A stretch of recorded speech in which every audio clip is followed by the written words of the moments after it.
प्यारे बच्चों, हिंदी की कक्षा में आपका एक बार फिर से स्वागत है। जैसा कि आप जानते हैं, हम अपना 10वां पाठ के हम प्रश्न उत्तर कर रहे थे। अभ्यास प्रश्न जो थे, हमने लिखित प्रश्नों को कर लिया है, हमने मौखिक प्रश्नों को चर्चा के द्वारा किया है। एक बार मैं फिर से आपको याद दिला दूं, जो पाठ 10 सुंदर बदली के हमने जो मौखिक प्रश्न थे उसको चर्चा के द्वारा किया है। लिखित प्रश्नों को हमने अपनी नोटबुक में लिखा है, नोट किया है।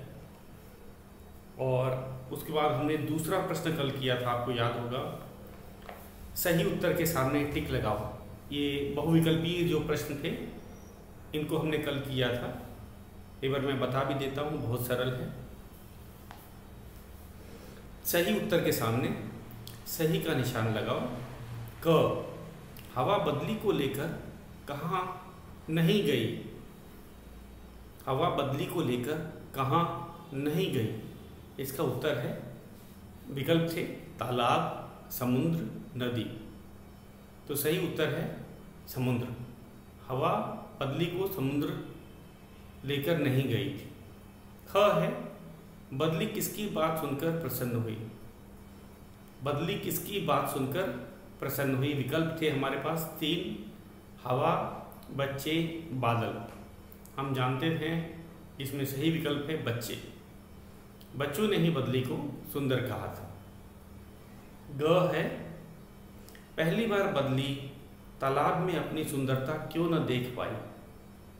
ग भाग है, पहली बार बदली तालाब में अपनी सुंदरता क्यों न देख पाई। हम जानते हैं जब वो पहली बार गई थी तो तालाब में पानी था ही नहीं, इसीलिए वो अपनी सुंदरता नहीं देख पाई थी। तो इसमें है विकल्प थे 3 विकल्प। कौन कौन से हैं? तालाब का पानी मटमैला था, तालाब सूखा था, तालाब में कीचड़ थी। तो हम कहेंगे तालाब सूखा था।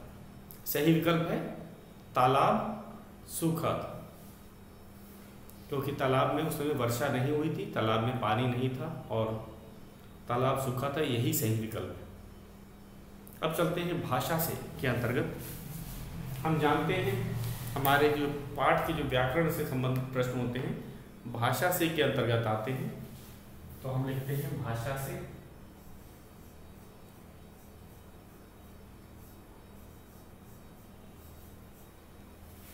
पहला प्रश्न है,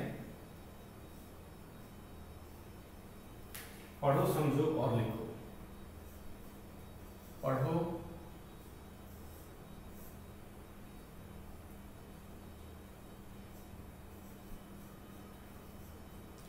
समझो और लिखो। और लिखो। पहला है,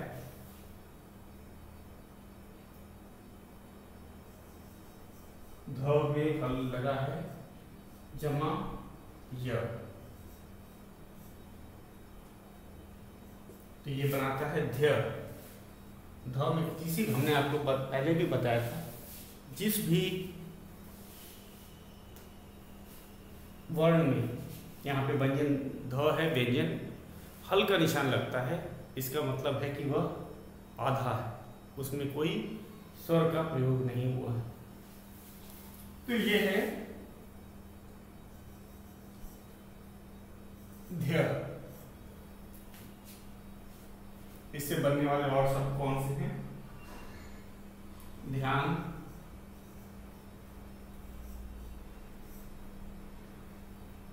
संध्या, ध्यान, संध्या,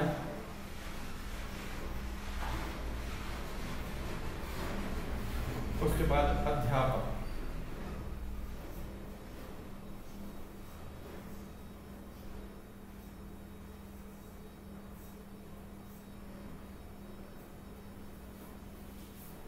अगला है, र में हल का निशान लगा है और प। तो इसे ऐसे लिखा गया है और इससे बनने वाले रफ, क्योंकि र का उच्चारण पहले होता है और फिर प का आता है। तो इसमें है दर्पण, पहला शब्द है दर्पण, दूसरा शब्द है अर्पित,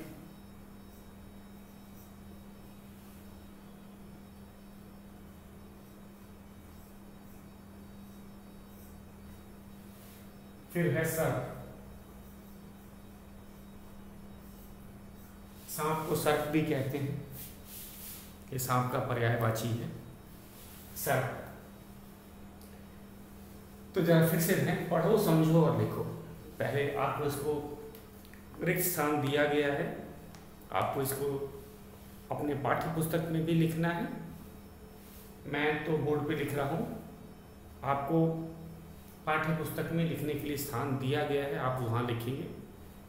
हम अभ्यास करेंगे तो ये हमें बोलना और पढ़ना और लिखना, ये तीनों जरूरी है। जब हम शब्द विचार की बात कर रहे हैं, ये व्याकरण का शब्द विचार से इसको लेना गया है, कैसे शब्दों का निर्माण हो रहा है। सबसे पहले हम लोग लिखते हैं ध में हल का निशान जमा य, तो जिसके नीचे, जिस वर्ण के नीचे हल का निशान लगा है, यहाँ पे ध व्यंजन है, तो मतलब ध आधा है।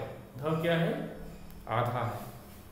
तो आधा ध जमा य मतलब पूरा य। ध्य, ध्य से बना है ध्यान, संध्या, अध्यापक। ध्यान, संध्या, अध्यापक।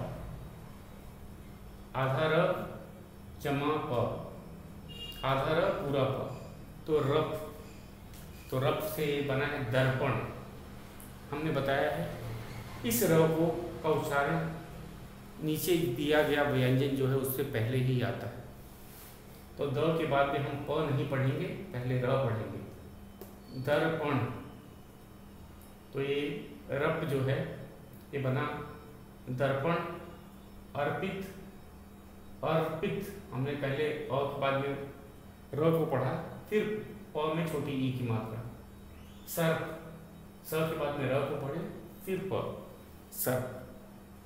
तो ये, तो इस तरह से हम देखा ये शब्द बन रहे हैं ध्य और रप से। तो इनको एक बार फिर से दोहरा लेते हैं और इसे आप अपने पाठ्य पुस्तक में ही करेंगे, जगह दिया हुआ है। और आप अगर इसे एक दो बार लिखेंगे तो आसानी से याद हो जाएगा। तो मैं एक बार फिर से आपको पढ़ता हूँ। ये पढ़ना है, समझना है और लिखना है, तीनों चीज़। इसमें उच्चारण भी आपको देखना है। ध्य, ध में हल का निशान लगा है, ध आधा है, या हम ऐसे कह सकते हैं इस ध में, इस व्यंजन में स्वर नहीं है। ये जो व्यंजन है ध हलंत, इसमें स्वर नहीं है।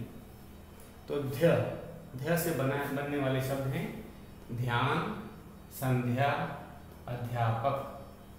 रप, र हलंत है, आधा र है और ये व्यंजन के ऊपर रहता है। तो र प, पहले उच्चारण र का होगा, बाद में प का। तो दर्पण, अर्पित, सर्प, ये थे हमारे शब्द। अब आ जाते हैं दूसरे प्रश्न पे चलते हैं। उल्टे अर्थ वाले शब्द लिखो।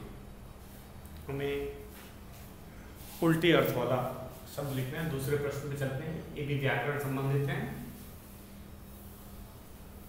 तो हमारा दूसरा प्रश्न भी व्याकरण से ही संबंधित है।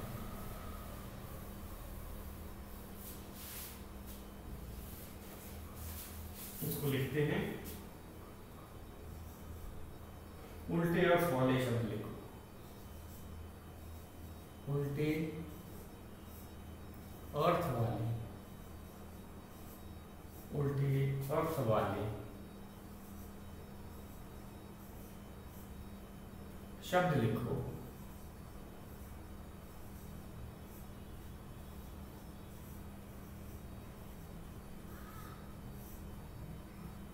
तो पहला है, मैं लिख देता हूं गंदा। दूसरा शब्द दिया है धुंधला।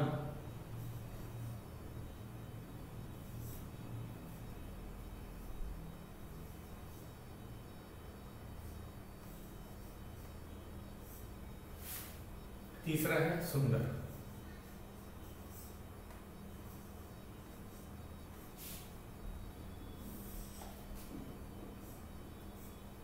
इनके विलोम लिखने हैं या फिर उल्टे अर्थ वाले शब्द हैं। और ये प्रश्न को मैं फिर लिख देता हूं। दूसरा है हल्का,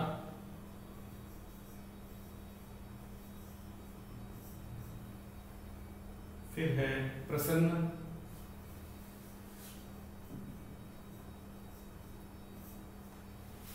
उसके बाद है सूखा।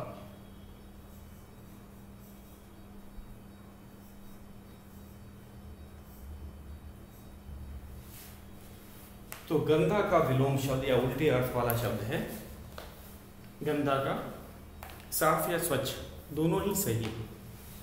तो गंदा का साफ भी लिख सकते हैं या स्वच्छ भी, हमें कोई एक लिखना है। गंदा का साफ होता है।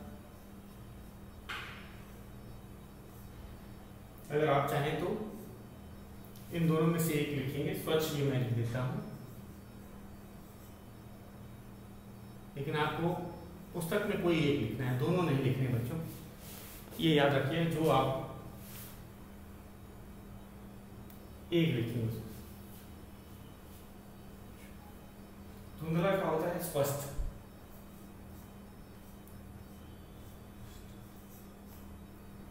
धुंधले का होता है स्पष्ट। सुंदर का कुरूप होता है, कुरूप।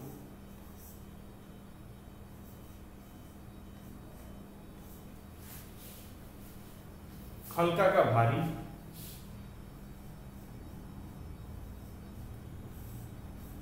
प्रसन्न का अप्रसन्न या दुखी, दोनों सही है। अप्रसन्न या दुखी, दोनों में से एक ही लिखना है। कोई एक लिखना है, दोनों नहीं लिखने हैं। सूखा का गीला।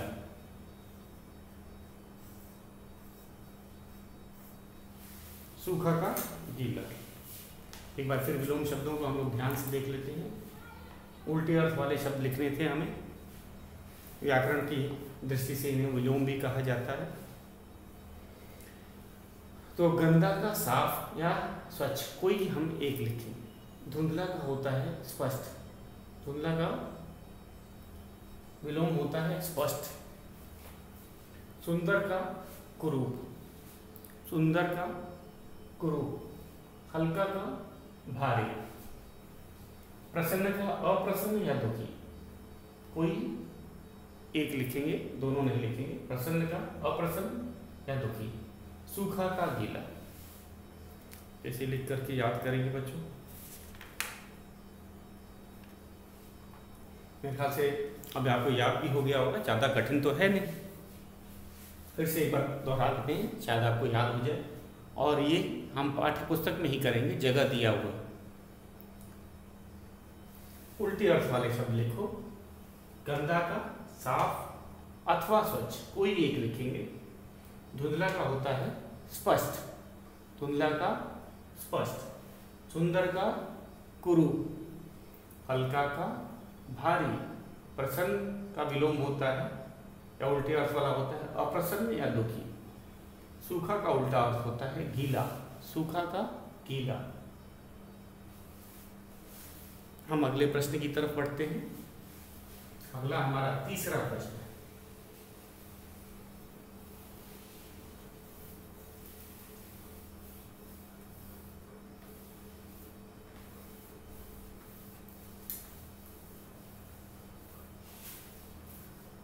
हमारा तीसरा प्रश्न है,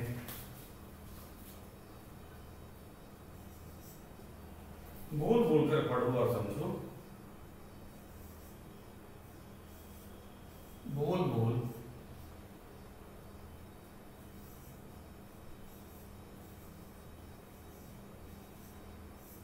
बोल बोलकर पढ़ो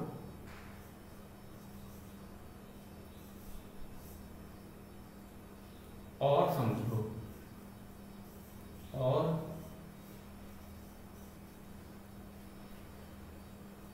समझो।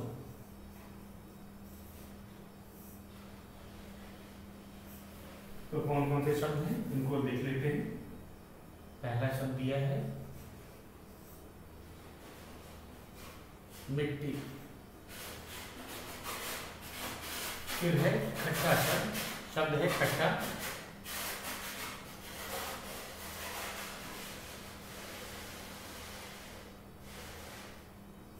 उसके बाद है पट्टी,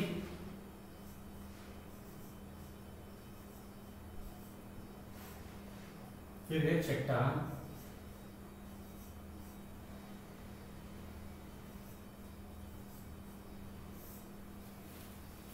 उसके बाद है बच्चा,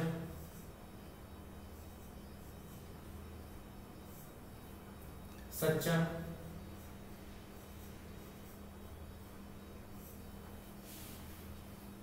पच्चीस,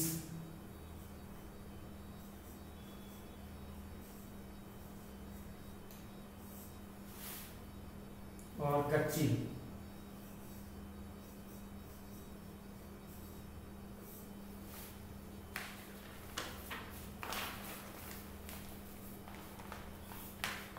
अगला शब्द है पक्का,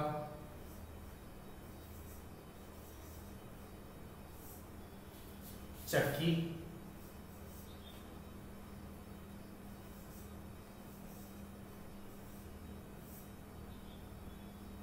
टक्कर,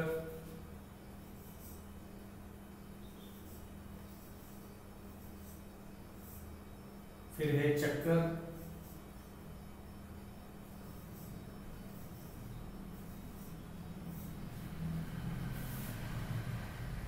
अगला है पिल्ला,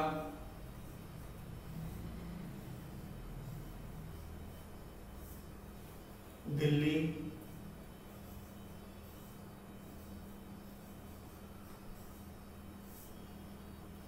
गुल्लक,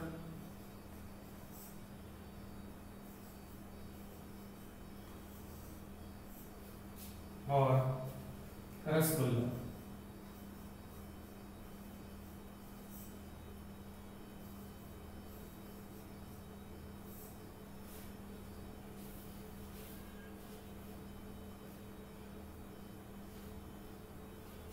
और ये सब है बच्चों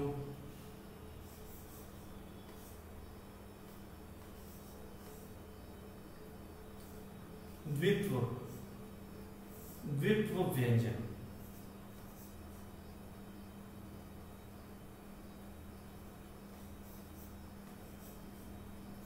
ये द्वित्व व्यंजन होता क्या है? द्वित्व जैसे हमें पता चल रहा है, द्वित्व का अर्थ है दो।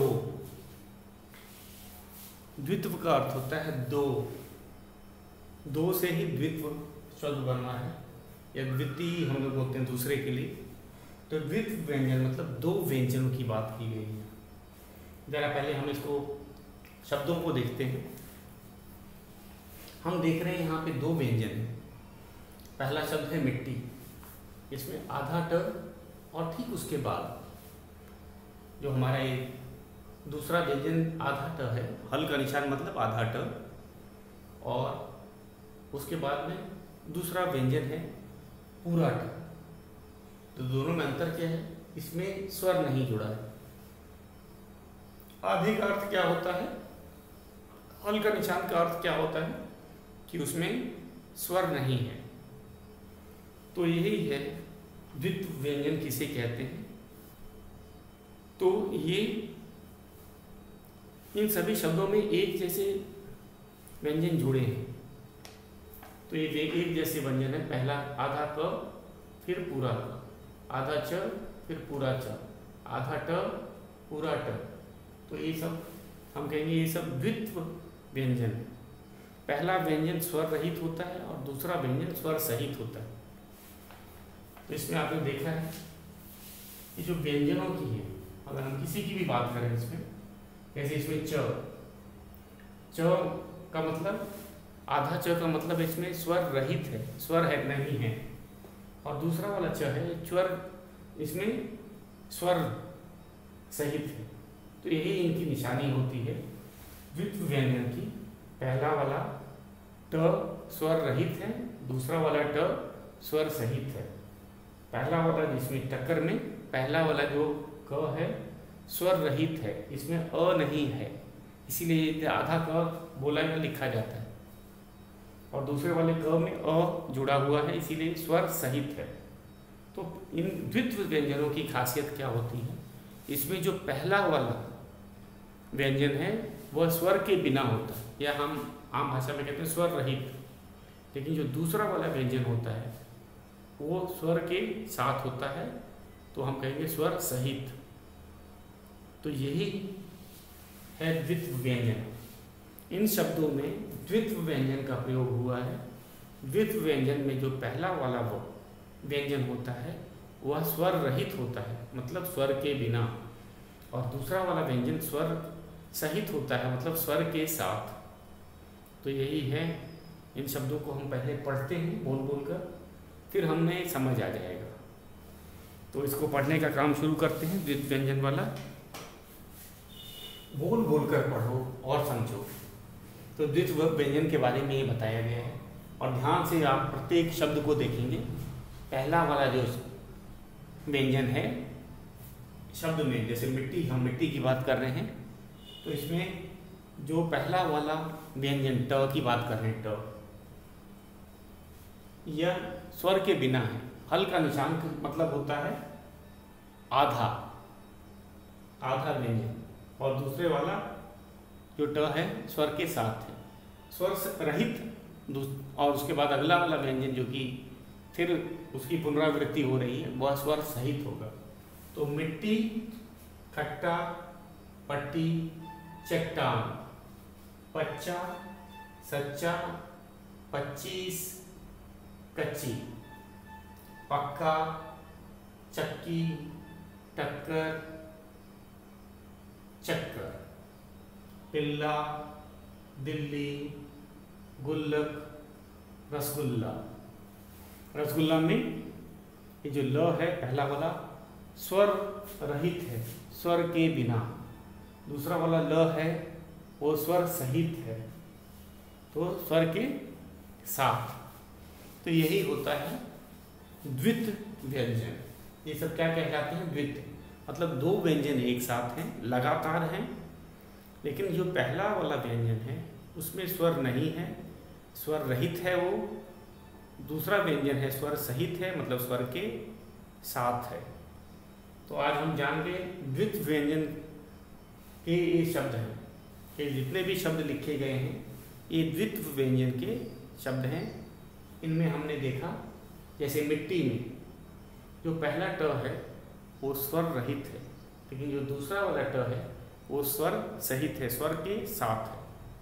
एक बार इसको फिर से हम बोल के पढ़ते हैं, जरा ध्यान दीजिएगा। बोल बोल कर पढ़ो और समझो। मिट्टी, खट्टा, पट्टी, चट्टान, बच्चा, सच्चा, 25, कच्ची, पक्का, चक्की, टक्कर, चक्कर, पिल्ला, दिल्ली, गुल्लक, रसगुल्ला। तो ये द्वित्व व्यंजनों के शब्द थे। ये शब्द क्या होते हैं? इनमें दो व्यंजन आते हैं लगातार, और पहले व्यंजन की क्या खासियत होती है? उसमें स्वर के बिना होता है। पहला व्यंजन क्या होता है? स्वर के बिना या स्वर रहित।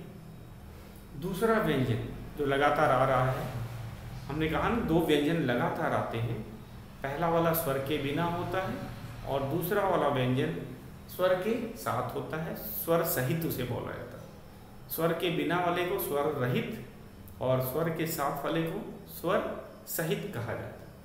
तो ये था हमारा, हम कहेंगे तीसरा प्रश्न। तो हम द्वित्व व्यंजनों के से बनने वाले शब्दों के बारे में जान गए हैं। द्वित्व व्यंजन से बनने वाले जो शब्द होते हैं वे उनमें दो व्यंजन लगातार आते हैं, लेकिन जो पहला व्यंजन होता है वह स्वर के बिना होता है या फिर स्वर के रहित होता है। दूसरा वाला व्यंजन स्वर के साथ होता है, या हम कहेंगे स्वर सहित होता है। यही था हमारा आज का द्वित्व व्यंजन तथा उनसे बनने वाले शब्द और उनका उच्चारण। अब हम चलते हैं अपने चौथे प्रश्न पे, जो बहुत सरल है।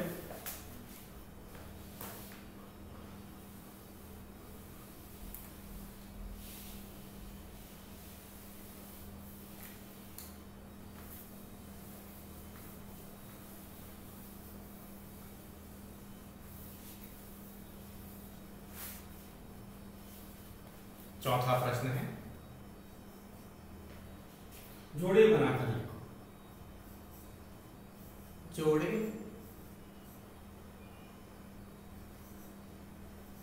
बनाकर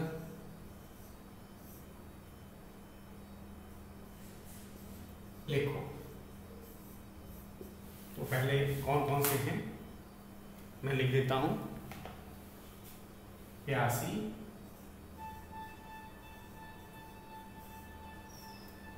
काले, तीसरा है मटमैला, मटमैला, अगला है धुंधला,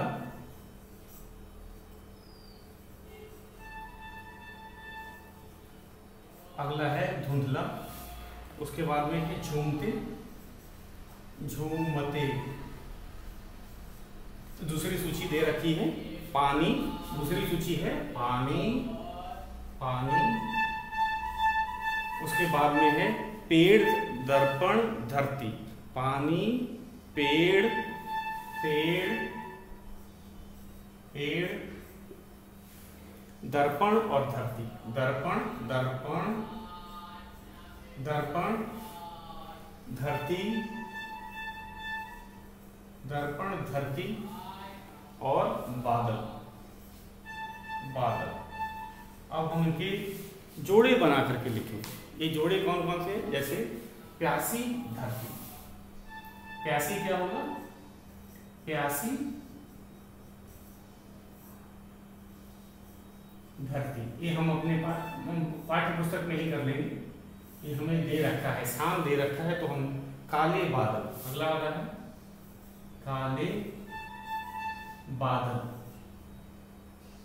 हमें स्थान जब दिया हुआ है तो हम उसे अपने पाठ्य पुस्तक में ही कर लेंगे। उसके बाद में है मटमैला। मटमैला पानी, हमने इस पाठ में पढ़ा था। मटमैला, मटमैला पानी।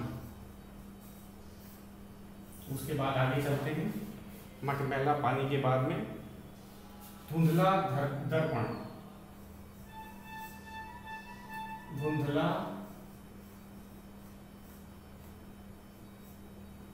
दर्पण, धुंधला दर्पण। फिर आगे चलते हैं झूमते बादल, झूमते पेड़, झूमते, झूमते पेड़। तो हमने इनके जोड़े बना दिए हैं, सही जोड़े बनाए। तो एक बार फिर से देख लेते हैं।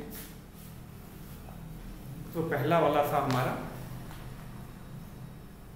प्यासी धरती। तो हमने जोड़े बनाए इसका, ये शब्द प्यासी धरती। और ये हम अपने पाठ्य पुस्तक में ही लिखेंगे, जगह दिया हुआ है। काले बादल, काले बादल हमने यहां से लिया, काले बादल। मटमैला पानी, मटमैला पानी हमने पाठ में भी देखा था, मटमैला पानी लिखा है। धुंधला दर्पण, तो यहाँ धुंधला दर्पण, इनके जोड़े बनाए। और झूमते पेड़, झूमते पेड़। एक बार फिर से देख लेते हैं। प्यासी धरती, ये जोड़े बन गए, प्यासी धरती। काले बादल, दूसरा हमने बना दिया। मटमैला पानी, तीसरा शब्द का जोड़ा बना दिया। धुंधला दर्पण, तो ये हो गया धुंधला दर्पण। झूमते पेड़, झूमते पेड़, ये था पांचवा जोड़े। तो बच्चों, अब हम अपना 5वां प्रश्न करेंगे कल। आज के लिए इतना ही।